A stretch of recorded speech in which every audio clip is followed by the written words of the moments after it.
All right, we are recapping our visit to Lisbon, Portugal, which we did on part of day 39 for us and days 40 and 41. We started our first day by leaving Nazaré and taking the bus to Lisbon. It was a little bit of a hectic travel day. Actually, the bus was really late,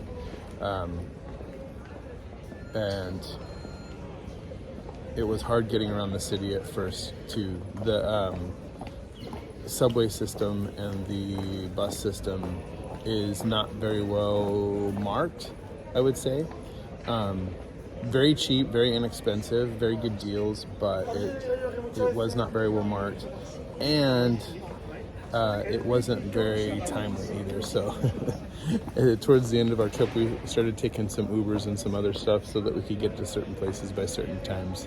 So, and which was also cool because it was the first city that in Europe that we noticed. We didn't check in Porto, but all throughout Spain we checked, and you couldn't Uber, and you could in Lisbon, and it was really inexpensive. So it was really cool. So nice, helpful. Anyway, so we got there the first day. What did we do first when we got to Lisbon? Time Out Market, that's right.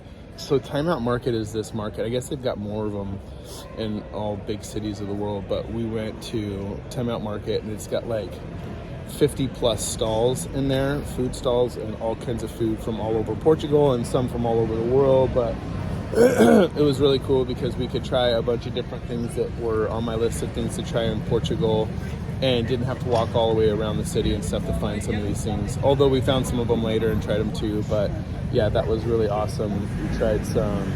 We actually got some Asian dishes because they were looking so good. We got a bao and some pad thai, but we tried a couple different kind of cakes. We tried key lime pie. Oh yeah, that key lime pie was awesome. And that other one was kind of a hazelnut, kind of a raspberry hazelnut meringue kind of pie thing that was like so good. And also we tried some seafood that night, and we got a prego, which is like a very popular sandwich. It's a steak sandwich, simple toasted crusty roll with a little bit of garlic butter and a piece of steak, and you get those all over Portugal. Those and the bifanas, the pork version of that, and they have other sandwiches they call sanji that are really good. Portugal does really good sandwiches. So, but I'm trying to remember what else. We tried something else very quintessential Portuguese that night, and I'm not remembering right now. So anyways, boom. Thank you, man. Look at that. Oh, yeah. That's amazing. So we tried peri-peri chicken. Peri-peri is a type of chicken, very spicy, African-type spice chicken that has its roots in when Portugal was in its colonial phase and bringing in spices from Africa and whatnot. It is super good. It is like juicy, tender, skin is crispy, the spices are good, they're really vibrant, but also a little bit, picante, a little hot too, so it was good. So yeah, that was a good meal. Plus we had a really good salad that we both kept saying we would have liked to have had that salad again, of just a vegetable salad with a vinaigrette. It was super good. So anyway, so we got a big dose of food our first evening there. The next day we did we had breakfast first thing at Pasteis de Belém, and that is like one of the places that supposedly Pastel de Nata, which is like the national pastry of, it's an egg custard in like a little pastry cup, and they're absolutely delicious. And Pasteis de Belém is supposedly one of the places where it was first made, and it was, I thought, the best one I've had so far. And they give you a little shaker of cinnamon, a little shaker of powdered sugar. And the powdered sugar, I don't know that it does much, but the cinnamon just takes it to a whole new level. So we had those, plus some other pastries there that were really good. A little piece of chocolate cake that was delicious. Like a ham and cheese croissant panini that we had for breakfast there that was super good. anyways, we went back the next day. Everything we tried there was there was a couple things that we didn't love so much, but their pastries are amazing. Honestly, Portugal is it's a great place for pastries and food in general. But so then we did a Rick Steves walking tour of old downtown Lisbon, and that was just fantastic. We just saw 3 of the main neighborhoods: the Baixa, Bairro Alto, the upper neighborhood, and Chiado, and just tons of that calçada or calçada portuguesa, they call it. That's the white and black cobbled streets with patterns in it. It's just beautiful. They're everywhere, all kinds of patterns, different places, all kinds of buildings with the tiles on the exterior, the tile facades. Just so beautiful. They're so common in Portugal, especially in Lisbon and Porto. So just awesome churches. The same guy that built the Eiffel Tower, Mr. Eiffel, also built this elevator that take you up to the top neighborhood. Really intricate ironwork. It was also really beautiful. Anyways, just it was a great walk. Didn't take a ton of time. We saw everything down from the river, from people making sandcastles to Fat Spider-Man, to just cultural icons and art icons of Lisbon. So it was pretty awesome. What do you think, man? Anything that stood out for you on that day? The boat ride was fun.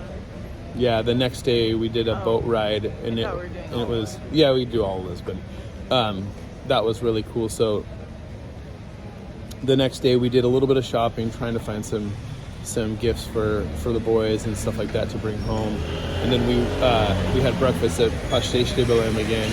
We went down to the Belém neighborhood, which is down on the river. And there's a couple awesome monuments down there. The monument to the discoverers and the Torre de Belém, the old guard tower that stood guard at the mouth of the river from the Atlantic Ocean leading into Lisbon. Plus, we walked past the Hieronymus Monastery that's down there. Very beautiful building.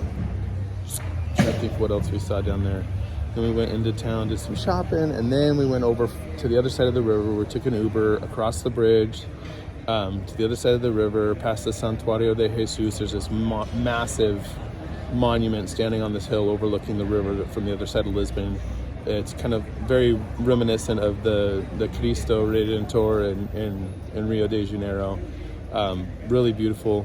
Went to this restaurant called Ponto Final, and it has a little wharf that is right on the water. Like literally the river's lapping up against this wharf, this concrete wharf, and there's a little pier that jets out into there, and we actually got to sit on the last seat of the pier, which was cool. And you're looking down and there's all these like fish. They're mackerel-like fish, the little sucker fish, just eating everything that falls off the tables and everything. And it was quite an experience. And the meal there was absolutely fantastic. We had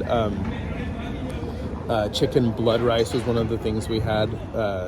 It's a stew that they make. It kind of has some West African origins, the guy was telling me, with chicken and giblets and a little bit of hen's blood at the end. They put it in with vinegar plus a bunch of spices and rice, and they bring it to you in this ceramic pot, and it is totally like boiling when it hits your table, just bubbling up, boiling. So you have to wait a little bit for it to cool down. But it was so good, so many flavors going on. It kind of reminded me a little bit of a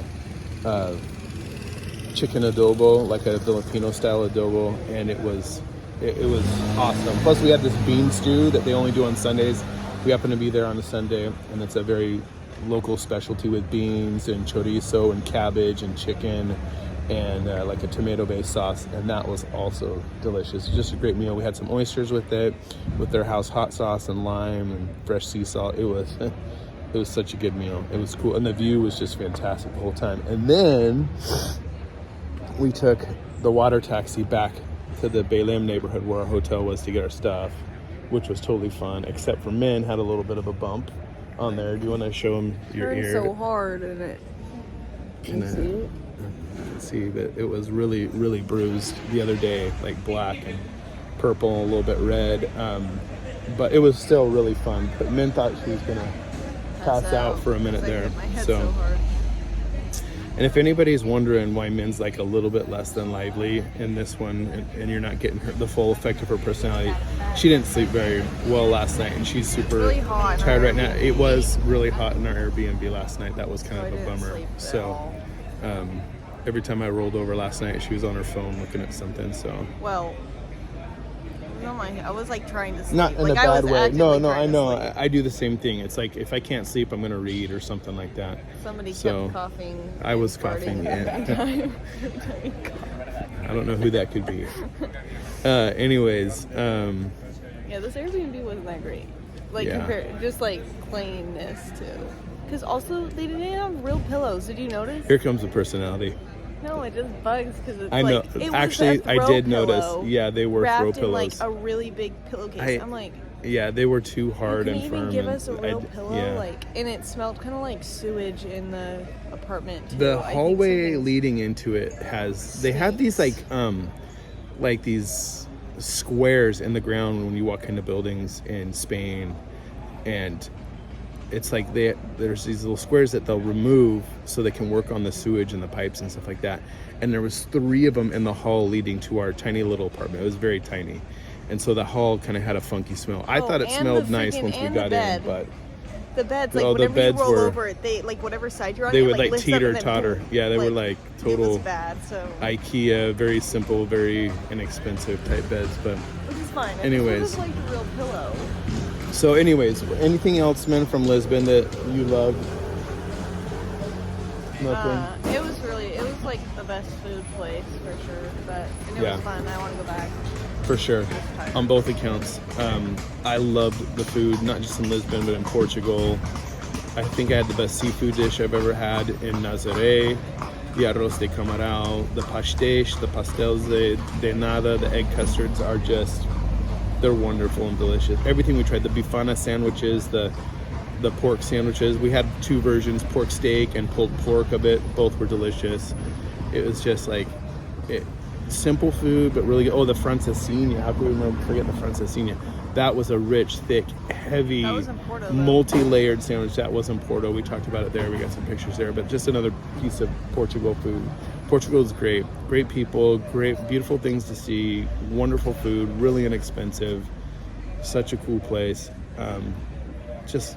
Everything I loved about it. It was really cool. Every part of Europe we've been to has its own little different charm and ambiance, and Portugal was not lacking in that at all, and definitely shined even brighter, I thought, so far than most other places in terms of food. So it was awesome. Lisbon was great. 2.5 days there. That was just wonderful. Getting out of there was a little bit bumpy. The airport was a little bit crazy. So much for priority boarding with Ryanair. They didn't even announce it till they were already boarding. They didn't announce what gate we were at, but somehow everybody else knew what gate except for us. So, oh well. We got to Seville okay and had a wonderful time in Lisbon. That's what's most important. So, anyways, all right, signing out after our Lisbon report. Ciao.